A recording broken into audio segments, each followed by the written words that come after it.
Today I'd like to share with you how I play Kid Rock's Don't Tell Me How to Live from his new Bad Reputation album. Now, what I'll do is I'll go ahead and I'll play it like normal, and then for those of you that are more advanced, you can just watch what I'm doing, cop it and go. For those of you that may need a little more assistance, I'll then go back and I'll break down what I'm doing and how I do it. Now, when the song first kicks off, there's like a keyboard intro lick. Now, if you want to play that on the guitar, this is how I would do it.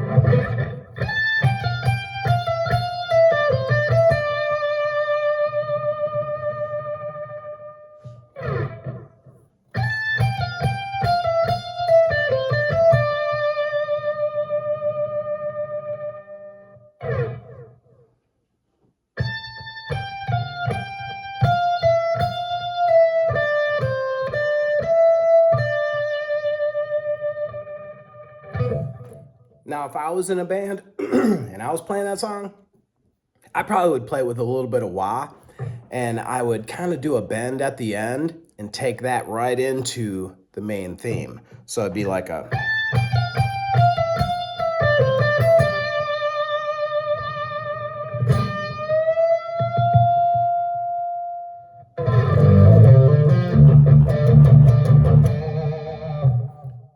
that's how I would have done it. But anyway, speaking of, I should have pointed this out already. I'm in standard tuning, but I'm in drop D. So, with that said, here's the main theme, which serves as the verse, and again, the main just badass theme of the whole song. So I play it like this.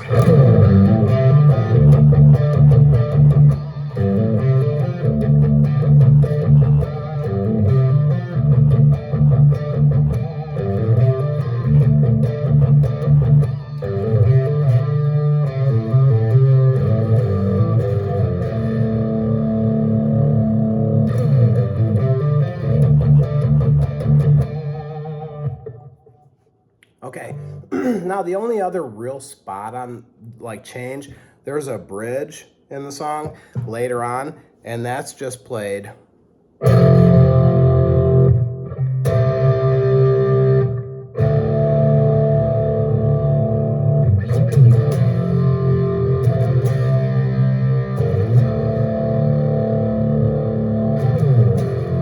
Now, again, if I was playing the song, I feel like, man, that would have been such a great opportunity for that guitar player because Kid Rock's got a badass keyboard player. He's got a boss bass player. I think there's probably another guitar player, which is unnecessary, but for the one guitar player, during that spot, man, he could have burned that neck up, man, just made it all just fire, you know what I mean? Because the song, that's a vibe in and of itself in that bridge, that just kind of just takes it to a whole different level, which of course is the purpose of a bridge.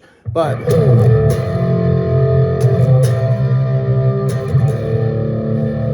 instead of doing that in the open D part, hit, you know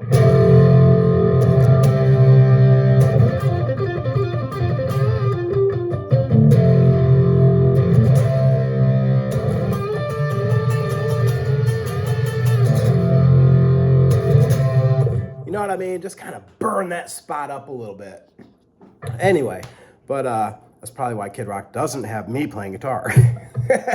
Anyway, but that's really the whole song. So what I'll do is now I'm going to go back and kind of play the parts a little bit slower and then explain what I'm doing.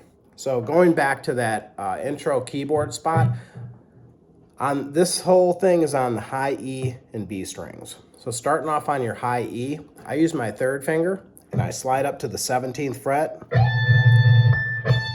15th fret, 13th fret, 12th fret, 13th. So it's... And then with my third finger, I go to the 15th fret on my B string now.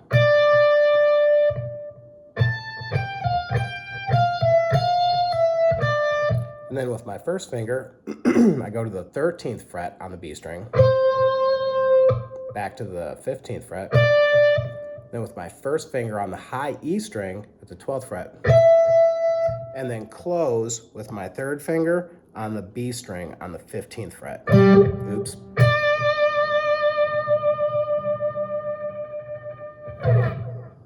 So.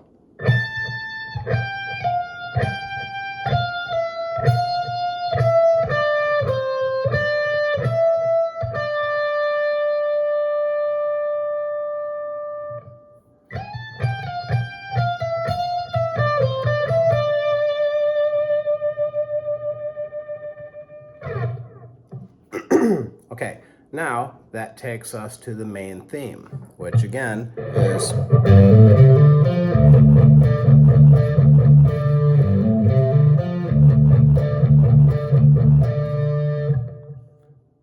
so I'm taking my first finger at the 5th fret on the low E string, and then using my 3rd finger on the 7th fret for a hammer on there.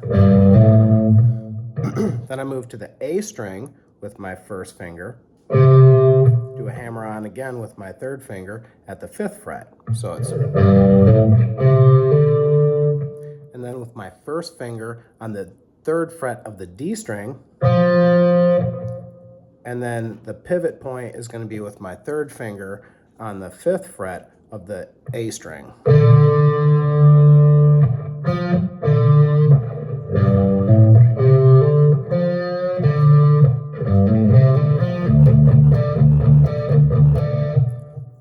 And then you're just kind of riding off of that low E string.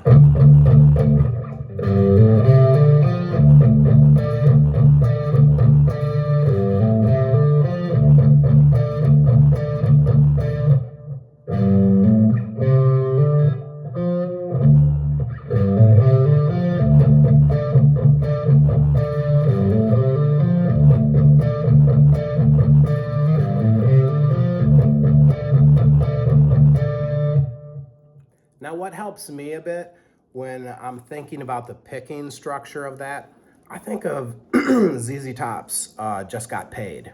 It's kind of got a similar vibe on that. And then really the only other change is the bridge, which you're just taking your 1st finger and making kind of like a power chord there on the low E at the 3rd fret, and then on the A string at the 3rd fret. You're just kind of barring those two. And then making a C 5th or power chord. Now usually what I do when I make these chords is I take the root, which in this case would be C, the 5th, which in this case would be G, but then I usually put my pinky on the next string behind that, and that gives an octave when I make that chord. So, you know, just a little thing there. So.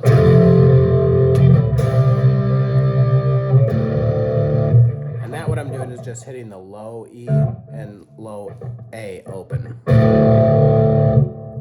But again, if you wanted to spice it up, you know, like I was doing there,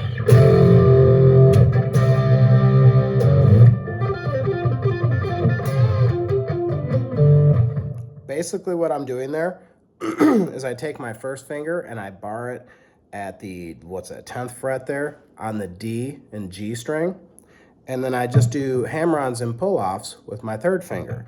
So I would start on the G string at the 12th fret, and then I would take it to the D string at the 12th fret and do another pull-off. So it's...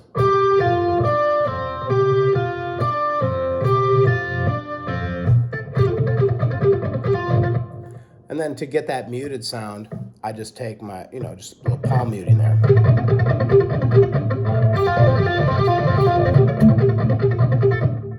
So, and then the rest of that little lick there would be, and then just a bend.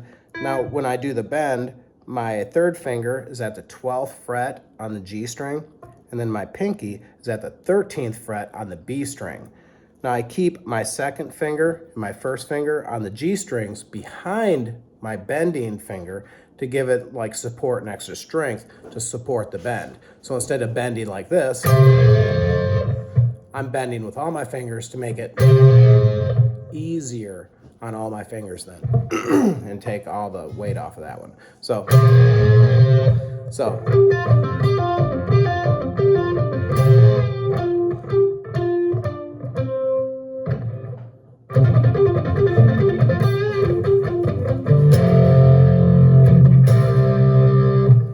then that bend I was doing there.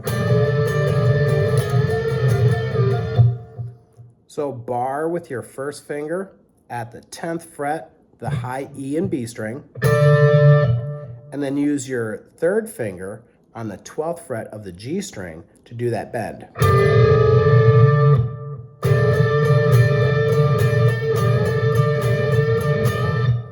And then add your pinky at the 13th fret on the high E string. So it's, and that just kind of adds that.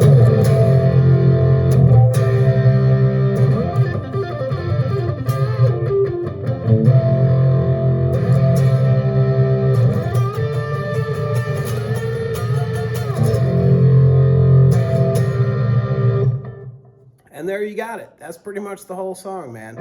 I hope that helps you out. Thank you for watching. And as always, if you dig it, please subscribe.